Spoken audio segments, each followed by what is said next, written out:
My name is Chris Benson.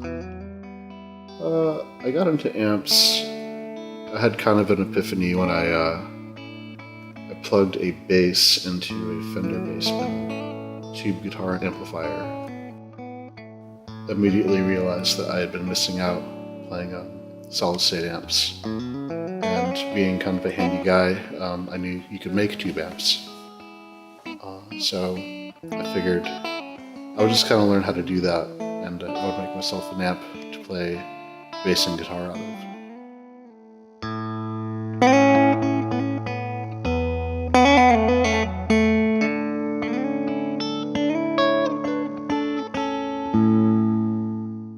Our amps are all made in our shop in Portland, Oregon, a couple blocks away from the Aladdin Theater.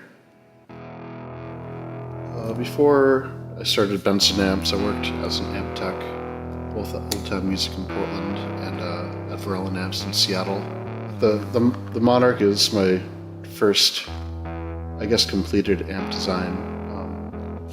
When I was working at Varela Amps, and beforehand, I kind of messed around with all sorts of different circuits. I would stay up till 4 a.m. Just rewiring this point-to-point chassis with different circuits and just trying different things and kind of searching for the right amp for me that would do everything that I needed for about 3 years. And finally I kind of stumbled across what would eventually become the Monarch guitar amp.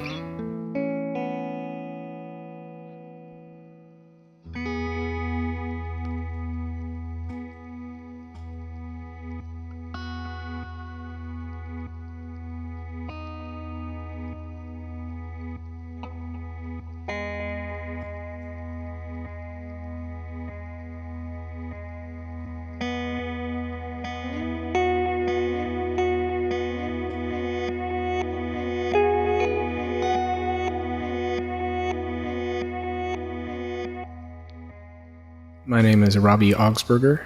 I've been in Portland for 12 years.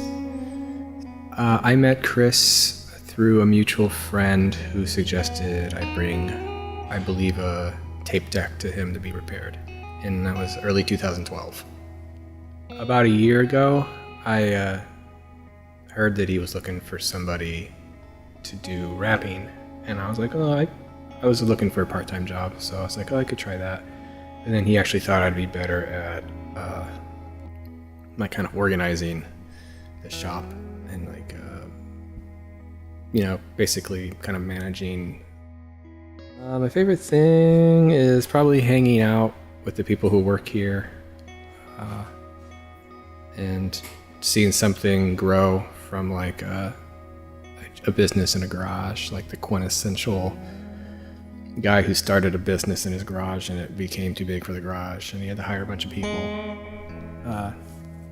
because to see it take off like that is really cool to me.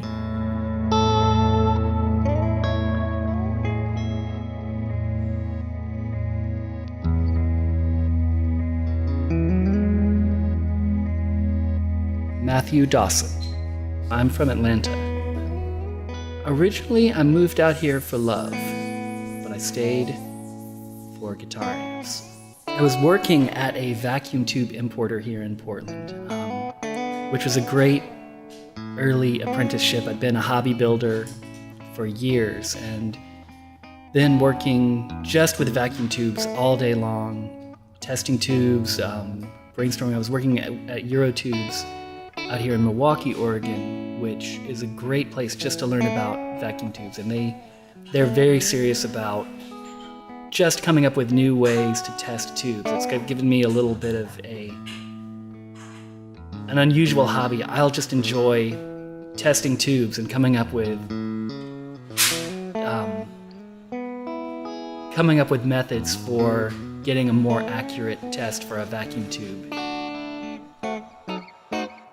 Every day, there's always a different problem to solve, especially if it's a repair or maybe something unusual happens with an amp and you get to trace out the circuit and figure out what's going on. So there's always something to learn.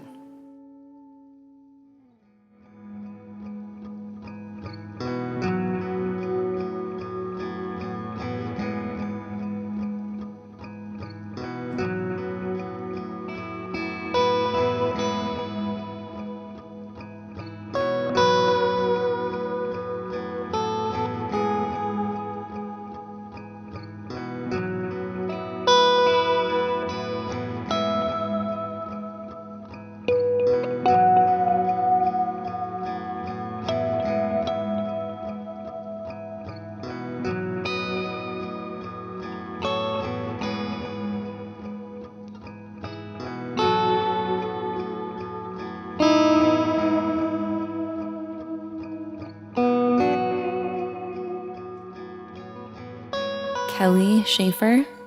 I make custom handmade amp covers. I am not from Portland. I grew up in Battleground, Washington, though, which is fairly close. I guess music brought me to Portland. It was also the closest city. I grew up coming here, I guess, for music. I started coming to shows in Portland at the Meow Meow. It was an all-ages club. And we would go there on Friday nights, not even knowing what band was playing, because it was one of those places that was just always had good shows. I saw Elliott Smith there as like a 15-year-old. I saw Dave Bazan there, I guess, with as Page with a Lion. I saw a whole bunch of bands, but probably Elliott Smith and Dave Bazan stuck out to me as a young kid. Yeah.